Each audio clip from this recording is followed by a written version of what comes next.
11월 19일 연중 제33주일 마테오가 전한 거룩한 복음입니다. 그때 예수님께서 제자들에게 이런 비유를 들어 말씀하셨다. 하늘나라는 어떤 사람이 여행을 떠나면서 종들을 불러 재산을 맡기는 것과 같다. 그는 각자의 능력에 따라 한 사람에게는 5달란트, 다른 사람에게는 2달란트, 또 다른 사람에게는 1달란트를 주고 여행을 떠났다. 오랜 뒤에 종들의 주인이 와서 그들과 셈을 하게 되었다.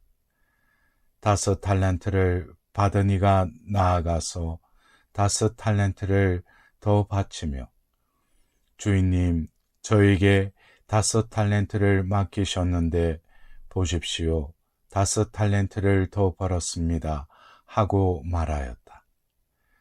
그러자 주인이 그에게 일렀다. 잘하였다, 착하고 성실한 종아. 내가 작은 일에 성실하였으니 이제 내가 너에게 많은 일을 맡기겠다.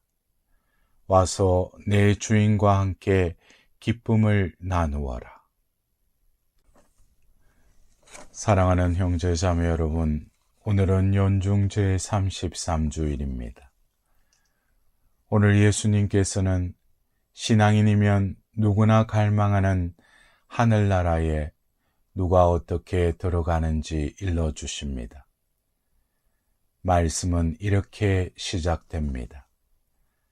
하늘나라는 어떤 사람이 여행을 떠나면서 종들을 불러 재산을 맡기는 것과 같다.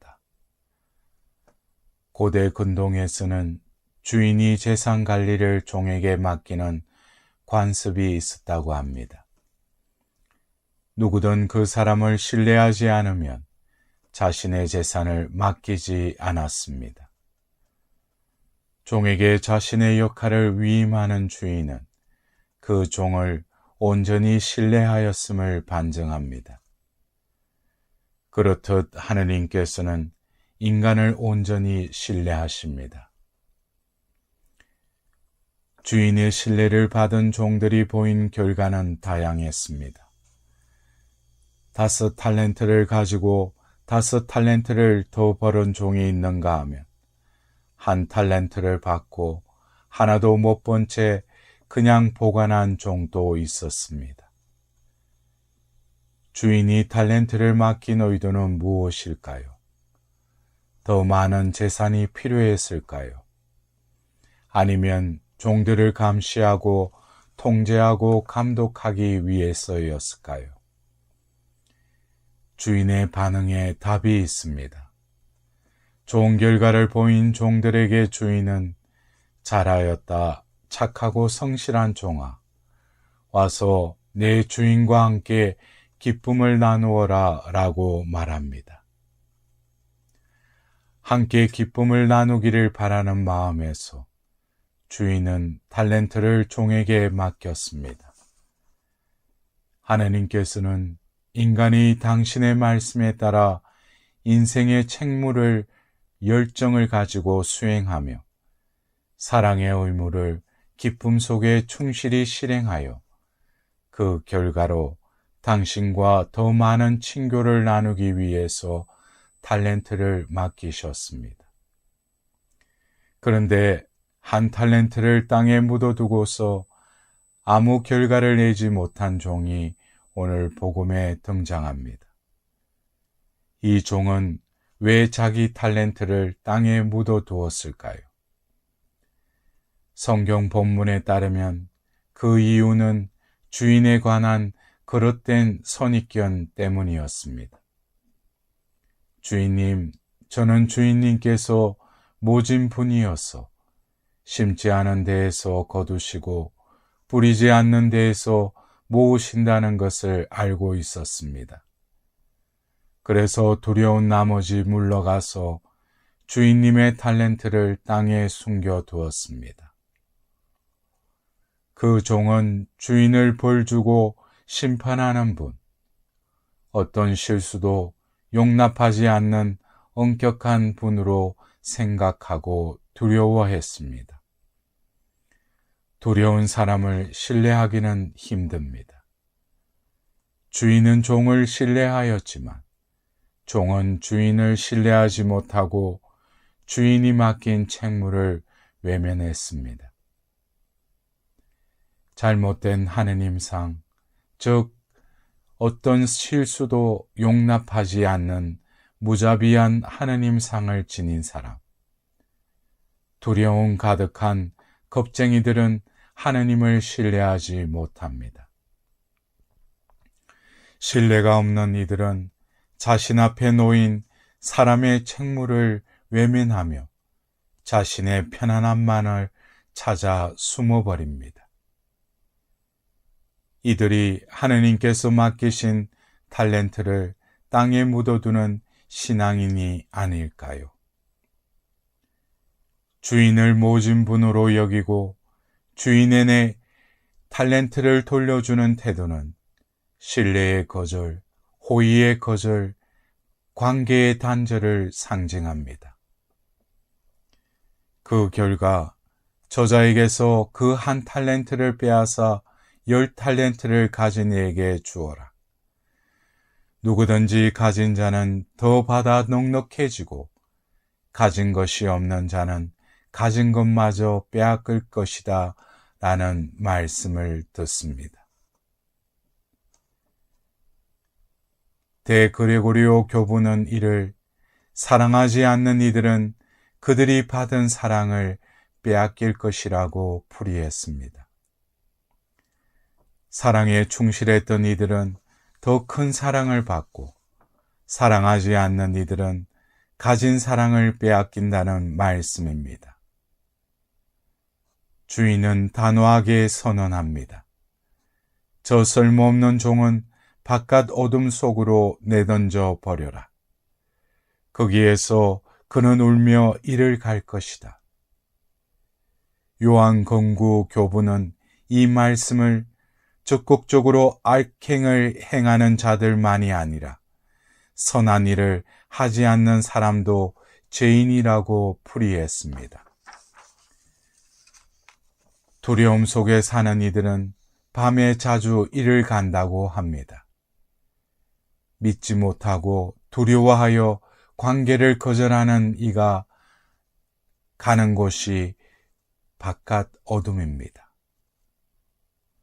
그는 사랑 안에서 자신을 내어주는 자유를 모르고 거저 남의 탓만 하며 바깥 어둠 속에서 울며 이를 갈 뿐입니다.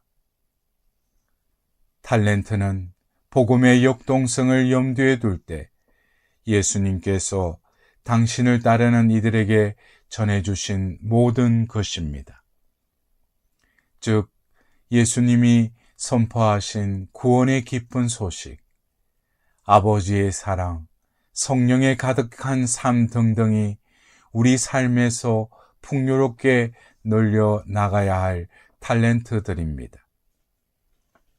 예수님 자신이 이 탤런트 보물인 것입니다.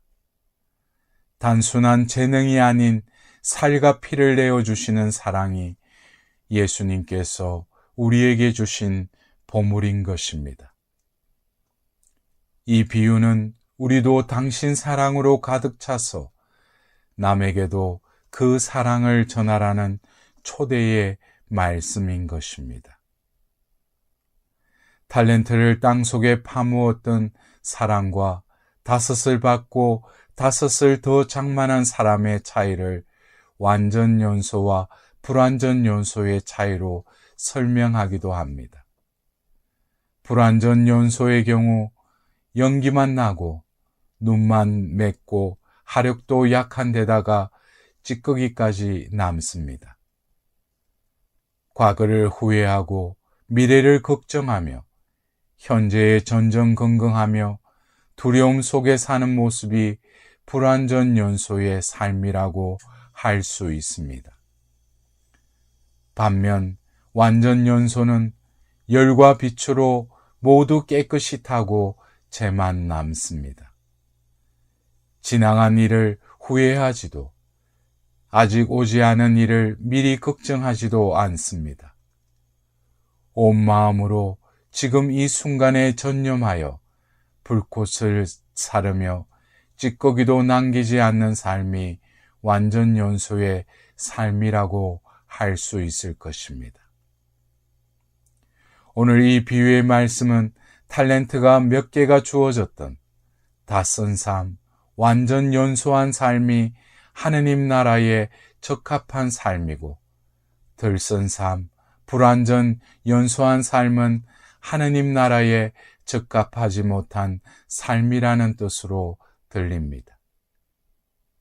기왕 태워야 할 인생이라면 온전히 불태우라는 초대인 것입니다. 성인이 되신 교황 바오로 6세께서는 매일 이렇게 기도하셨다고 합니다. 더 이상 뒤돌아보지 않겠습니다. 제가 처한 환경에서 발생하는 의무를 당신 몫으로 알고 기꺼이 단순하고 겸손하고 용감하게 수행하겠습니다.